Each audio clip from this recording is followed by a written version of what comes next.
بسم اللہ الرحمن الرحیم۔ السلام علیکم، امید کرتے ہیں آپ سب خیریت سے ہوں گے۔ سورہ مائدہ مدنی سورت ہے، اس میں 16 رکوع اور 120 آیات ہیں۔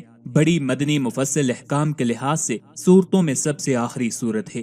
ترتیب قرآنی کے لحاظ سے 5ویں، جبکہ ترتیب نزول کے اعتبار سے 112ویں نمبر پر نازل ہوئی ہے۔ اکثر حصہ حجۃ الوداع کے موقع پر نازل ہوا، کچھ حصہ حدیبیہ سے واپسی کے وقت اور کچھ حصہ فتح مکہ کے سال نازل ہوا۔ حضرت عبداللہ بن عمر رضی اللہ تعالیٰ عنہ سے منقول ہے کہ سورہ مائدہ آپ صلی اللہ علیہ وآلہ وسلم پر اس وقت نازل ہوئی جب آپ ایک سفر میں ازبا نامی اونٹنی پر سوار تھے۔ وحی کے نزول کے وقت جو غیر معمولی ثقل اور بوجھ ہوتا ہے، اونٹنی اسے برداشت نہ کر سکی اور بیٹھ گئی۔ یہ سفر حجۃ الوداع کا سفر تھا، جس کی واپسی کے بعد آپ 80 دن تک حیات رہے۔ عربی میں دسترخوان کو مائدہ کہتے ہیں، اور اس سورت کی آیت نمبر 112 تا 115 میں یہ واقعہ مذکور ہے کہ حضرت عیسیٰ علیہ السلام کے حواریوں نے حضرت عیسیٰ علیہ السلام سے آسمان سے مائدہ یعنی کھانے کے ایک دسترخوان کے نزول کا مطالبہ کیا، اور حضرت عیسیٰ علیہ السلام نے اللہ تعالیٰ سے مائدہ کے نازل ہونے کی دعا کی۔ اس واقعے کی مناسبت سے اس سورت کا نام سورہ مائدہ رکھا گیا۔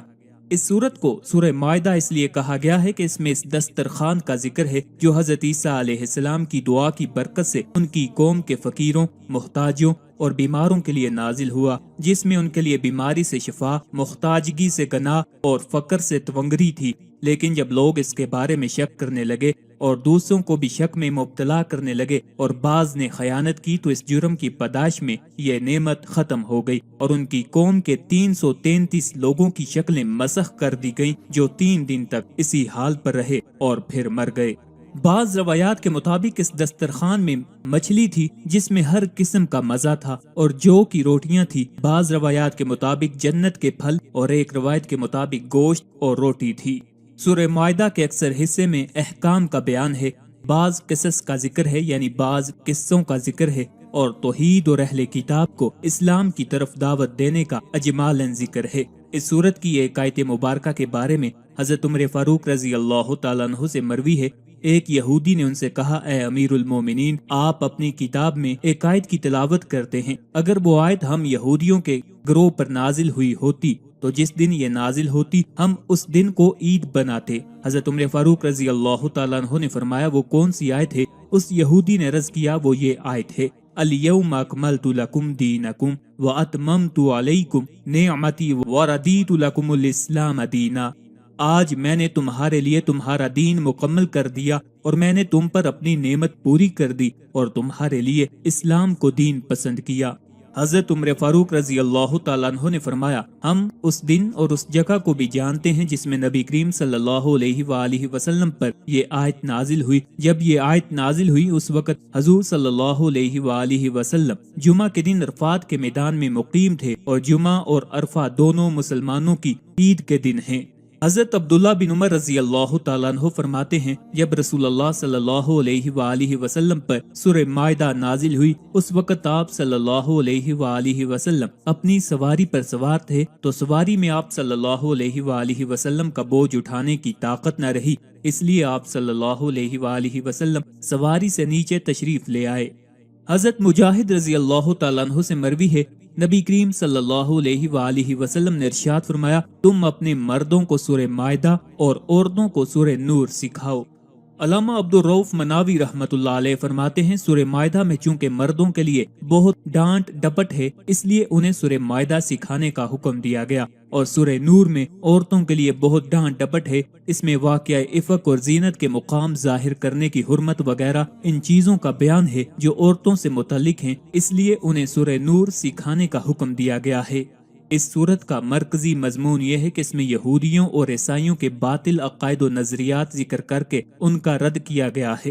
اس کے علاوہ اس سورت میں یہ مضامین بیان کیے گئے ہیں، مسلمانوں کو تمام جائز مائدے پورے کرنے کا حکم دیا گیا، اور ان جانوروں کے بارے میں بتایا گیا جو مسلمانوں پر حرام ہیں اور جو مسلمانوں کے لیے حلال ہیں۔ وضو، غسل اور تیمم کے احکام بیان کیے گئے، اور انصاف کے ساتھ گواہی دینے اور نا انصافی کرنے سے بچنے کا حکم دیا گیا۔ بنی اسرائیل سے عہد لینے، ان کے عہد کی خلاف ورزی کرنے اور اس کے انجام کو بیان کیا گیا ہے۔ جبارین سے جہاد نہ کرنے کا واقعہ بیان کیا گیا ہے۔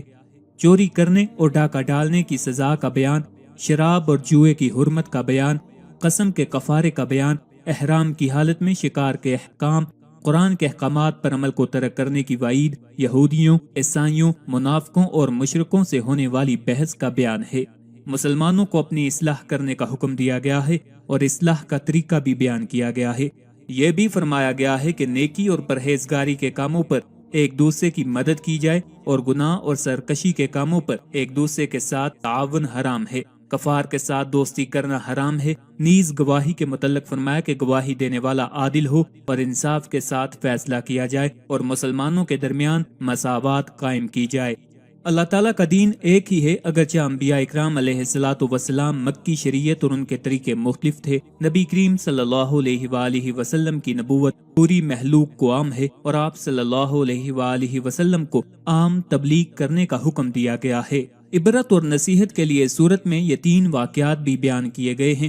حضرت موسیٰ علیہ السلام اور بنی اسرائیل کا واقعہ، حضرت آدم علیہ السلام کے 2 بیٹوں قابیل اور حابیل کا واقعہ بھی بیان کیا گیا ہے۔ حضرت عیسیٰ علیہ السلام کے معجزے، کھانے کے دسترخوان کے نازل ہونے کا واقعہ بھی بیان کیا گیا ہے۔ سورہ معاہدہ کی اپنے سے پہلے سورت سورہ نساء کے ساتھ مناسبت یہ ہے کہ سورہ نساء میں مختلف صریح اور ضمنی معاہدے بیان کیے گئے تھے، جیسے نکاح اور مہر کے معاہدے، وصیت، امانت، وکالت، عاریت، اجارہ وغیرہ کے معاہدے، اور سورہ معاہدہ میں ان معاہدوں کو پورا کرنے کا حکم دیا گیا ہے۔ آج ہم آپ کو بتائیں گے سورہ المائدہ کی آیت کے بارے میں کہ اس آیت کے بارے میں کیا حکم ہے۔ ایک ایسی آیت ہے جسے ماسٹر کی بھی کہا جا سکتا ہے۔ تو جیسے ماسٹر کی ہر تالا کھول لیتی ہے، ویسے ہی یہ آیت ہر مسئلے کا حل ہے۔ اگر آپ یہ آیت پڑھیں گے تو آپ کی ہر دعا قبول ہوگی۔ سورہ المائدہ کی آیت نمبر 114 بہت مرتبہ آزمائی ہوئی ہے اور اسے ماسٹر کی سمجھا جاتا ہے۔ آپ نے یہ عمل کیسے کرنا ہے؟ 3 مرتبہ درود شریف اور 11 مرتبہ سورہ المائدہ کی آیت نمبر 114 پڑھنی ہے۔ مطلب آپ نے 3 دفعہ درود شریف پڑھنا ہے، اس کے بعد 11 مرتبہ آپ نے سورہ المائدہ کی آیت نمبر 114 پڑھنی ہے اور آخر میں پھر 3 مرتبہ درود شریف پڑھنا ہے۔ اس عمل کو پڑھ کر آسمان کی طرف پھونک کر جو بھی دعا مانگی جائے انشاءاللہ العزیز اللہ کے فضل و کرم سے پوری ہو جاتی ہے۔ آیت سکرین پر آ رہی ہوگی۔ قال عیسی ابن مریم اللہم ربنا انزل علینا مائدۃ من السماء تکون لنا عیدا لاولنا وآخرنا وآیۃ منک وارزقنا وانت خیر الرازقین۔ عیسیٰ بن مریم نے عرض کی، اے اللہ، اے ہمارے رب، ہم پر آسمان سے ایک دسترخوان اتار دے جو ہمارے لیے اور ہمارے بعد میں آنے والوں کے لیے عید اور تیری طرف سے ایک نشانی ہو جائے، اور ہمیں رزق عطا فرما، اور تو سب سے بہتر رزق دینے والا